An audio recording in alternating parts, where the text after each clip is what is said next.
Dear students, today we can study about compound microscope. പ്രിയപ്പെട്ട കുട്ടികളെ, ഇന്ന് നമുക്ക് കോമ്പൗണ്ട് മൈക്രോസ്കോപ്പ് പരിചയപ്പെടാം. What are called compound microscopes? Microscopes in which more than one lens is used are called compound microscope. എന്താണ് compound microscope? ഒന്നിൽ കൂടുതൽ ലെൻസുകൾ ഉപയോഗിക്കുന്ന മൈക്രോസ്കോപ്പുകളാണ് കോമ്പൗണ്ട് മൈക്രോസ്കോപ്പുകൾ. Today we can study the different parts of the compound microscope and their use. മൈക്രോസ്കോപ്പിന്റെ വിവിധ ഭാഗങ്ങളും അവയുടെ ഉപയോഗവും നമുക്ക് മനസ്സിലാക്കാം. In our textbook, figure 1.1, it is a picture of a compound microscope. Do you familiar with this type of compound microscope before? നമ്മുടെ പുസ്തകത്തിൽ ചിത്രം 1.1 നൽകിയിരിക്കുന്നത് കോമ്പൗണ്ട് മൈക്രോസ്കോപ്പിന്റെ ചിത്രമാണ്. നിങ്ങൾ ഇത്തരം കോമ്പൗണ്ട് മൈക്രോസ്കോപ്പുകൾ മുൻപ് കണ്ടിട്ടുണ്ടായിരിക്കും. What is the use of a microscope? Microscope is used to magnify the objects. എന്താണ് മൈക്രോസ്കോപ്പിന്റെ ധർമ്മം? അല്ലെങ്കിൽ എന്താണ് മൈക്രോസ്കോപ്പിന്റെ ഉപയോഗം? വസ്തുക്കളെ വലുതാക്കി കാണിക്കുന്ന ഉപകരണമാണ് microscope. The first part of the microscope is eyepiece. All of you look at the figure 1.1. In that picture, the first part given is eyepiece. മൈക്രോസ്കോപ്പിലെ ആദ്യത്തെ ഭാഗമാണ് ഐപീസ്. ചിത്രത്തിൽ ആദ്യം അടയാളപ്പെടുത്താനായി നമുക്ക് തന്നിരിക്കുന്ന ഭാഗമാണ് eyepiece. What is an eyepiece? Eyepiece is the lens that is seen at the top of the microscope. എന്താണ് eyepiece? മൈക്രോസ്കോപ്പിന്റെ ഏറ്റവും മുകൾ ഭാഗത്തുള്ള ലെൻസാണ് eyepiece. What is the use of an eyepiece? It is through the eyepiece the observer see the section or the object to be observed in the microscope. The image made by the objective lens are again enlarged by the lens in the eyepiece. ഐപീസിലൂടെയാണ് മൈക്രോസ്കോപ്പിലൂടെ നോക്കുന്ന ആൾ അല്ലെങ്കിൽ നിരീക്ഷിക്കുന്ന ആൾ വസ്തുവിനെ നോക്കുന്നത്. Objective lens രൂപപ്പെടുത്തുന്ന പ്രതിബിംബത്തെ eyepiece വീണ്ടും വലുതാക്കുന്നു. What is the use of an eyepiece? It is through the eyepiece the observer see the section or the object to be observed in the microscope. The image made by the objective lens are again enlarged by the lens in the eyepiece. അപ്പോൾ എന്താണ് ഐപീസിന്റെ ഉപയോഗം? I പീസിലൂടെയാണ് നിരീക്ഷിക്കുന്ന ആൾ വസ്തുവിനെ നോക്കുന്നത്. Objective lens രൂപപ്പെടുത്തുന്ന അല്ലെങ്കിൽ ഉണ്ടാക്കുന്ന പ്രതിബിംബത്തെ I Ps വീണ്ടും വലുതാക്കുന്നു. The second part to be labeled in the picture are knobs. All of you look at the picture. You can see there are two types of knobs. A large knob and a small knob. The large knob is known as Coles adjustment. COARSC. Coles adjustment. And the small knob is known as fine adjustment. FINE. Fine adjustment.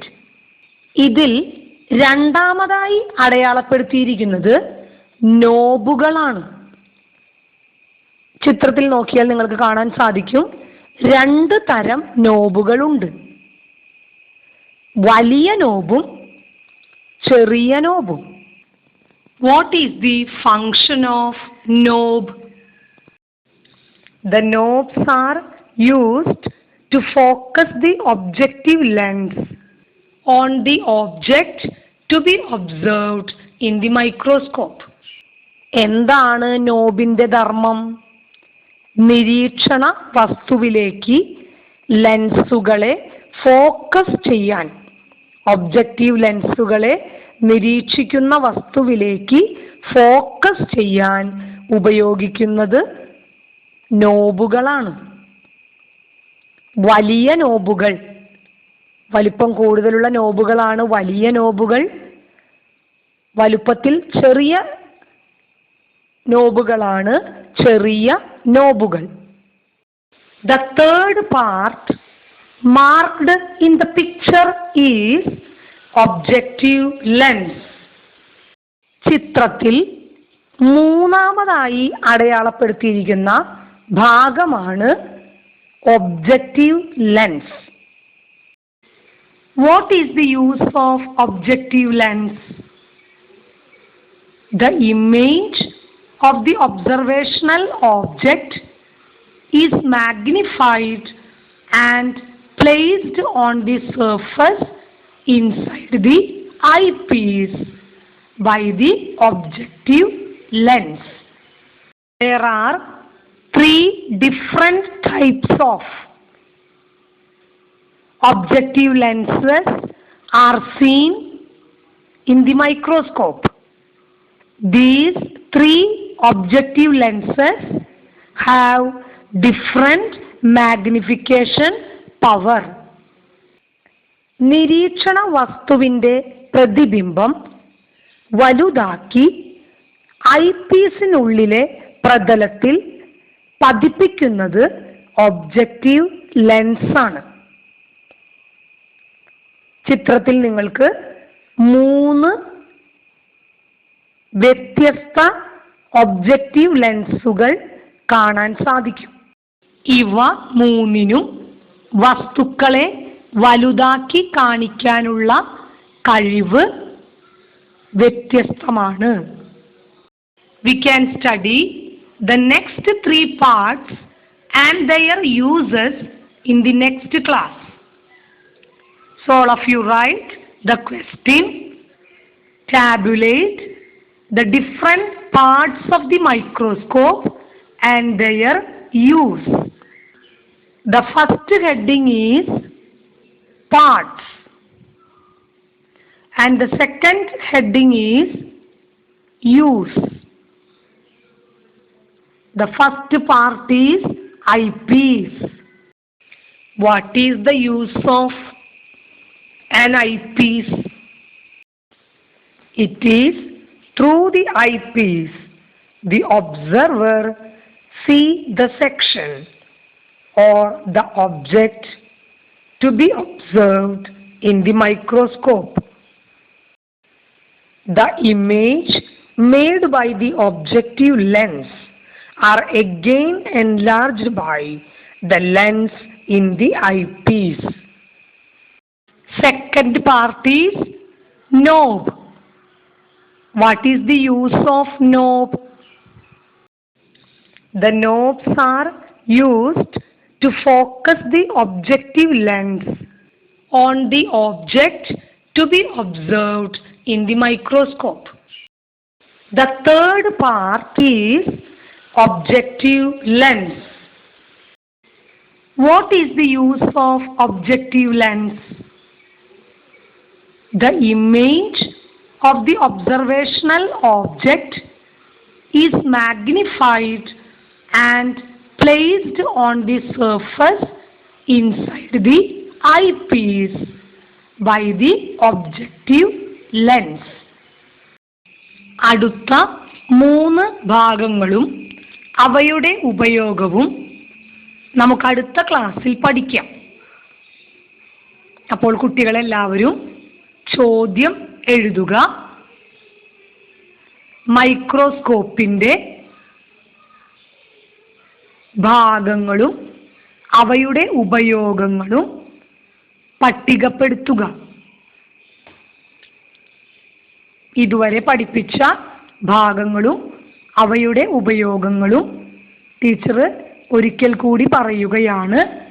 കുട്ടികൾ ഇത് നോട്ടിൽ കൃത്യമായി എഴുതി പഠിക്കണം.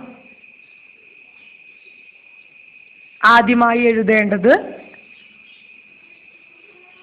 പട്ടിക 2 ഭാഗമാക്കി തിരിക്കുക. ആദ്യത്തെ ഭാഗത്തിന് ഭാഗങ്ങൾ എന്ന് ഹെഡിങ് കൊടുക്കുക.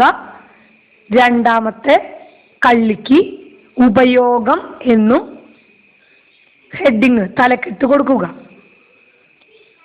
ഭാഗങ്ങൾ എന്നുള്ളതിലെ ആദ്യത്തെ ഭാഗം എഴുതുക ഐപീസ്. ഇനി ഉപയോഗം എന്നുള്ള കള്ളിയിൽ എഴുതേണ്ടത് ഇതാണ്. മൈക്രോസ്കോപ്പിന്റെ ഏറ്റവും മുകൾ ഭാഗത്തുള്ള ലെൻസാണ് ഐപീസ്. ഇതിലൂടെയാണ് നിരീക്ഷിക്കുന്ന ആൾ വസ്തുവിനെ നോക്കുന്നത്. ഒബ്ജക്റ്റീവ് ലെൻസ് രൂപപ്പെടുത്തുന്ന പ്രതിബിംബത്തെ ഐപീസ് വീണ്ടും വലുതാക്കുന്നു. ഭാഗത്തിന്റെ കള്ളിയിൽ രണ്ടാമത്തെ ഭാഗം എഴുതുക നോബുകൾ. ഉപയോഗം എന്നുള്ള കള്ളിയിൽ എഴുതേണ്ടത് നിരീക്ഷണ വസ്തുവിലേക്ക് ലെൻസുകളെ ഫോക്കസ് ചെയ്യാൻ ഉപയോഗിക്കുന്നു. ഭാഗം എന്നുള്ള കള്ളിയിൽ മൂന്നാമത്തെ ഭാഗം എഴുതുക ഒബ്ജക്റ്റീവ് ലെൻസ്.